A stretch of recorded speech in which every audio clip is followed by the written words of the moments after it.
Hello friends, जोहार। आप सभी का स्वागत है आपके अपने यूट्यूब चैनल स्टडी टॉप में। मैं AK सिंह हाजिर हूं झारखंड से रिलेटेड 12 ऑनलाइन ईयर झारखंड सामान्य ज्ञान को लेकर के।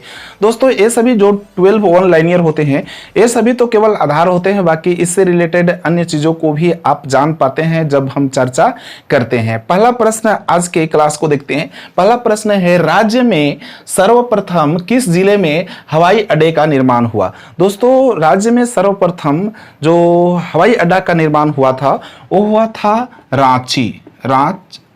दोस्तों, ये रांची में निर्माण हुआ। वो याद रखेंगे, इसका निर्माण 1941 ईस्वी में किया गया था। कब किया गया था? 1941 ईस्वी में। अब दोस्तों, यहाँ पे सवाल ये नहीं करेंगे कि 2000 ईस्वी में झारखंड जब अलग हुआ तो फिर 1941 में ही हवाई अड्डा कैसे बन गया। तो दोस्तों, ये जब झारखंड अलग नहीं हुआ था तो भी अब इस क्षेत्र को झारखंड के नाम से जाना जाने लगा।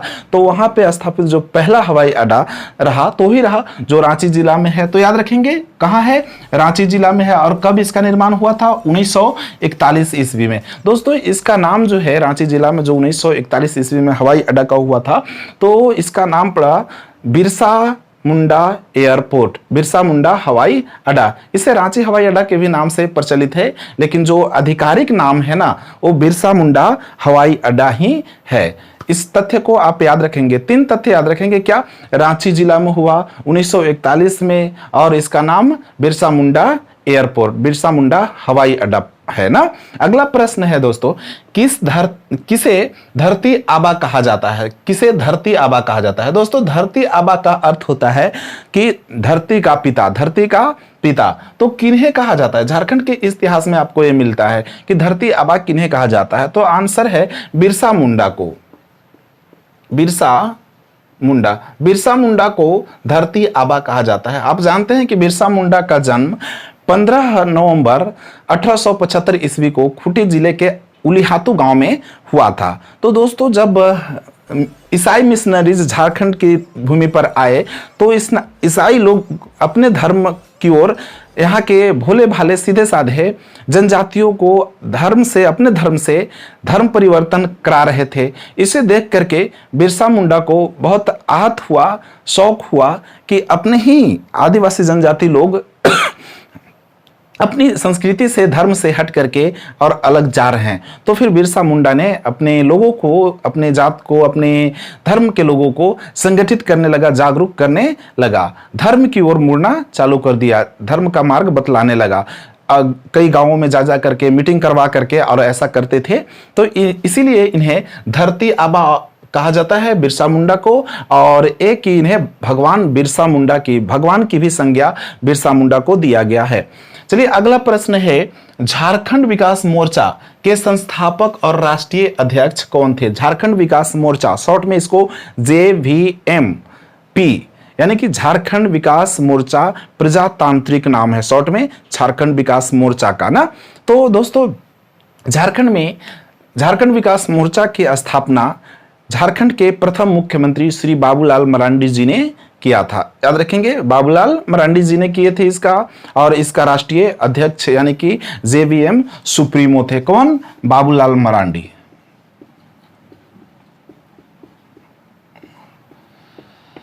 बाबूलाल मरांडी याद रखेंगे। तो दोस्तों, बाबूलाल मरांडी झारखंड के प्रथम मुख्यमंत्री थे। जब वो मुख्यमंत्री थे तो उस वक्त, उस दौरान ये BJP के नेता थे। किसके थे? BJP ना। और इसके बाद चूंकि उनकी राजनीतिक जो है ना, BJP से थोड़ी मोटाव, तनातनी होने लगी, और फिर इन्होंने अपना एक पार्टी का गठन किया, जो किया था झारखंड विकास मोर्चा को। झारखंड विकास मोर्चा का गठन इन्होंने 14 सितंबर 2006 ईस्वी को किया था। 14 सितंबर 2006 ईस्वी को इस झारखंड विकास मोर्चा का नया एक पार्टी निर्माण किया बाबूलाल मरांडी ने। दोस्तों, इनकी राजनीतिक घोड़ा जो है अच्छा से नहीं दौड़ सका, इनका राजनीतिक अच्छा से नहीं चला, और अंततः 27 फरवरी 2020 ईस्वी को फिर अपना घर वापस लौट गए, यानी कि BJP में शामिल हो गए बाबूलाल मरांडी जी। अगला प्रश्न है, झारखंड में किस वर्ष प्रथम औद्योगिक नीति को लागू किया था? झारखंड में किस वर्ष प्रथम औद्योगिक नीति को लागू किया था? तो दोस्तों, झारखंड में पहली बार औद्योगिक नीति 2001 ईस्वी में किया गया था। कब किया गया था? 2001 ईस्वी में किया गया था। तो चूंकि 2000 में जब झारखंड नया राज्य बना तो फिर यहाँ लोगों को लिए, यानी कि कहे तो अगर कोई बाहर से आ रहे हैं निवेशक, यानी कि उद्योग धंधे लगाने, या फिर यहीं के निवासी, झारखंड के ही निवासी कोई अगर उद्योग धंधा लगा रहे हैं तो उनके लिए विशेष नियम, रूल रेगुलेशन होता है, ताकि उस उद्योग धंधे से राजस्व का अर्जन हो सके, कमी नहीं हो सके। तो इसके लिए जो नियम लगाए गए वो 2001 ईस्वी से लगाया गया था। अगला प्रश्न है, कौन सा स्थान झारखंड में तांबे की खानों के लिए प्रसिद्ध है? तो दोस्तों झारखंड में जो तांबे की खान प्रसिद्ध है वो है घाटशिला। घाटशिला है कहाँ? घाटशिला दोस्तों पूर्वी सिंहभूम में है। कहाँ है? पूर्वी सिंहभूम में घाटशिला स्थान है, और वहीं पे तांबे की खान है जो प्रसिद्ध है झारखंड में। और इसमें घाटशिला में जो खुदाई होने लगी थी, उत्पादन होने लगी थी 1967 ईस्वी में। याद रखिएगा 1967 ईस्वी में यहाँ पे खुदाई चालू हो गई थी, खदान चालू हो गए थे। अगला प्रश्न है, जनजातियों के प्रमुख देवता का क्या नाम है? दोस्तों जनजाति जो होते हैं झारखंड में 32 तरह के पाए जाते हैं, और 32 जनजाति का अपना अपना कोई परंपरागत और वंशागत देवता है, ठीक है। तो फिर उसे मानते हैं, अपना अपना है, घर का जो होता है, वंश का जो होता है, पूर्वज का जो मिला हुआ होता है। लेकिन जो आधिकारिक रूप से झारखंड सामान्य ज्ञान में जनजातियों का जो प्रमुख देवता है वो है सिंगबोंगा। याद रखेंगे, अगर कभी कंपटीशन में पूछा जाए कि जनजातियों का प्रमुख देवता कौन है तो सिंगबोंगा आप देंगे, क्योंकि आधिकारिक मान्य सिंगबोंगा ही है। अगला प्रश्न है दोस्तों कि झारखंड का कौन सा घाटी क्षेत्र औद्योगिक प्रदेश के रूप में जाना जाता है? औद्योगिक प्रदेश के रूप में जाना जाता है। तो दोस्तों ये जो है दामोदर घाटी, इसकी स्थापना 7 जुलाई 1948 ईस्वी को हुआ था, एक दामोदर घाटी बहुदेशीय परियोजना के रूप में। जो भारत का सबसे पहला बहुदेशीय परियोजना लगाया गया था झारखंड की भूमि पर, दामोदर नदी पर, ये बना दामोदर घाटी। लेकिन ये सवाल यहाँ पे ये है कि जो औद्योगिक प्रदेश जोड़ा जा रहा है यहाँ पे, औद्योगिक प्रदेश, वो चूंकि यहाँ पे झारखंड में सबसे बड़ा जो प्रदेश माना, औद्योगिक क्षेत्र माना जाता है, वो जमशेदपुर को माना जाता है। लेकिन यहाँ पे दामोदर को क्यों?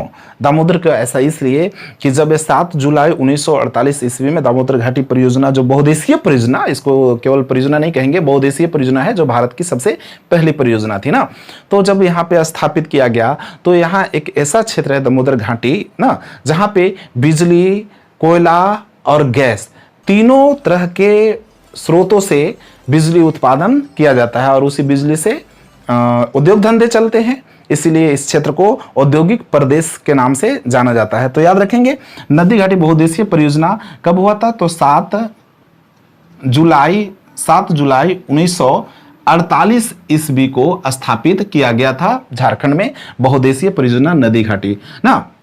अब ये भी याद रखेंगे दामोदर नदी घाटी से कि दामोदर नदी झारखंड की सबसे बड़ी नदी है। कौन सी है? सबसे बड़ी नदी झारखंड की दामोदर नदी है। और दामोदर नदी फिलहाल ये माना जा रहा है कि झारखंड की सबसे प्रदूषित नदी जो है वो दामोदर नदी है।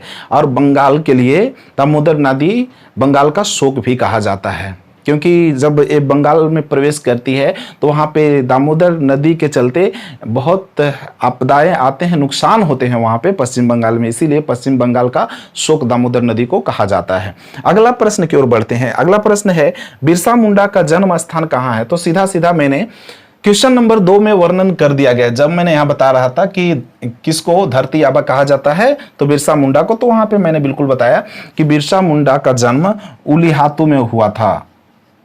उलीहातू कहाँ है भाई?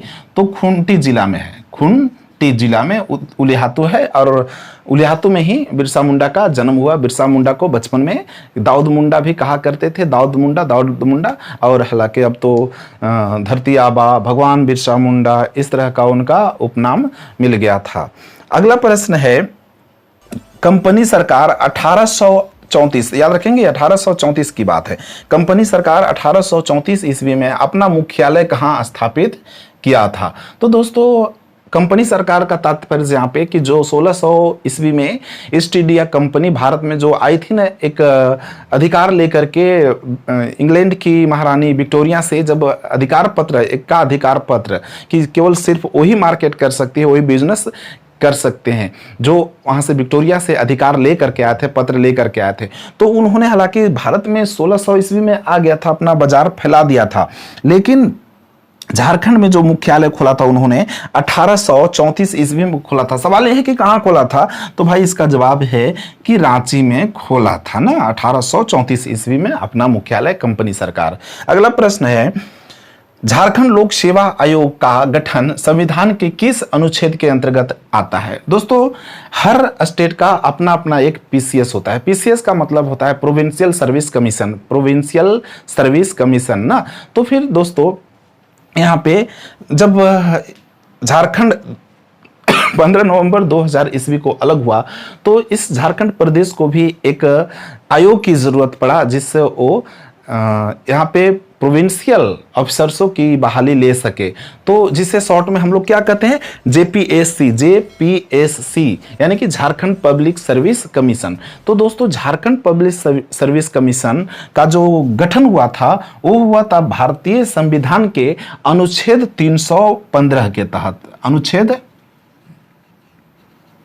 अनुच्छेद 315 के तहत किया गया था, याद रखेंगे 315 के तहत किया गया था।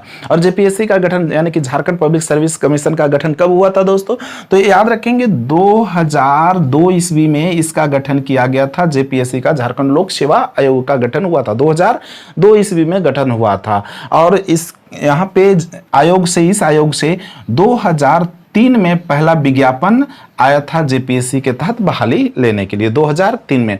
और जब ये गठन हुआ था 2000 में, तो इसका जेपीएससी का पहला अध्यक्ष जो थे वो फटिक चंद्र हेम्ब्रम थे। कौन? फटिक चंद्र हेम्ब्रम जेपीएससी के पहले अध्यक्ष थे। और भी जो वर्तमान में जेपीएससी का अध्यक्ष हैं वो हैं अमित चौधरी, याद रखेंगे अमित चौधरी। अगला प्रश्न है, जयपाल नारायण केंद्रीय कारा कहाँ अवस्थित है? दोस्तों झारखंड में एक जयपाल नारायण केंद्रीय कारा है, वो कहाँ अवस्थित है? आंसर है इसका हजारीबाग। कहाँ अवस्थित है? हजारीबाग। तो दोस्तों ये हजारीबाग में अवस्थित है केंद्रीय कारा। नाम क्या है? जयप्रकाश नारायण केंद्रीय कारा, जो हजारीबाग में स्थित है। तो दोस्तों ये हजारीबाग जयप्रकाश नारायण केंद्रीय कारा का जो नाम पड़ा जयप्रकाश नारायण, इसके पीछे एक घटना है। घटना ये है कि जब आज़ादी की लड़ाई लड़ रहे थे जयप्रकाश नारायण और इनके सहयोगी जो लोग थे, तो अंग्रेज़ों ने जयप्रकाश नारायण और इनके अन्य साथियों को हजारीबाग के जेल में बंद कर दिया गया था, बंद किया। और 9 नवंबर 1942 ईस्वी को रात में उन लोगों ने 17 फीट ऊंचाई की जेल की दीवार से छलांग लगा करके भाग निकले थे। और इसी घटना के कारण इस जेल को 2001 ईस्वी में यानी कि 9 नवंबर 2001 में जयप्रकाश नारायण के नाम से इस जेल का नाम रख दिया गया। अगला क्वेश्चन है दोस्तों, झारखंड के गठन के बाद कितने नए जिलों का गठन किया गया? तो झारखंड गठन हुआ था उस समय झारखंड के पास 18 जिले थे। 18 जिले बिहार से लेकर के अलग हुआ था। और इसके बाद 6 और नए जिले बने। कितने बने? 6। याद रखेंगे इसका आंसर 6 है। 6 नए जिले बने। वो इस तरह कि रांची से काट करके और खूंटी एक अलग जिला बना दिया गया। हजारीबाग से एक रामगढ़ अलग जिला बना कट करके। दुमका से जामताड़ा एक जिला बन गया। पलामू से लातेहार बन गया। पश्चिमी सिंहभूम और पूर्वी सिंहभूम से एक सरायकेला खरसावा और एक सिमडेगा। इस तरह 6 नए जिला बना। याद रखेंगे, पहला खूंटी, रामगढ़, जामताड़ा, लातेहार, सरायकेला खरसावा और सिमडेगा। इस तरह अब वर्तमान में झारखंड के कुल 24 जिले हैं। तो जो 6 जिले हैं बाद में बना, वो तो अब आप नाम याद ही रख लेंगे। खूंटी, रामगढ़, जमताड़ा, लातेहार, सरायकला खरसावां, सिमडेगा। तो दोस्तों ये रहा आज के झारखंड सामान्य ज्ञान। आपको कैसा लगा हमें कमेंट करके बताइए, और चैनल को सब्सक्राइब नहीं किए हैं अभी तक तो चैनल को सब्सक्राइब कर लीजिए, बेल घंटी को दबाइए और शेयर करना न भूलिए। जोहार।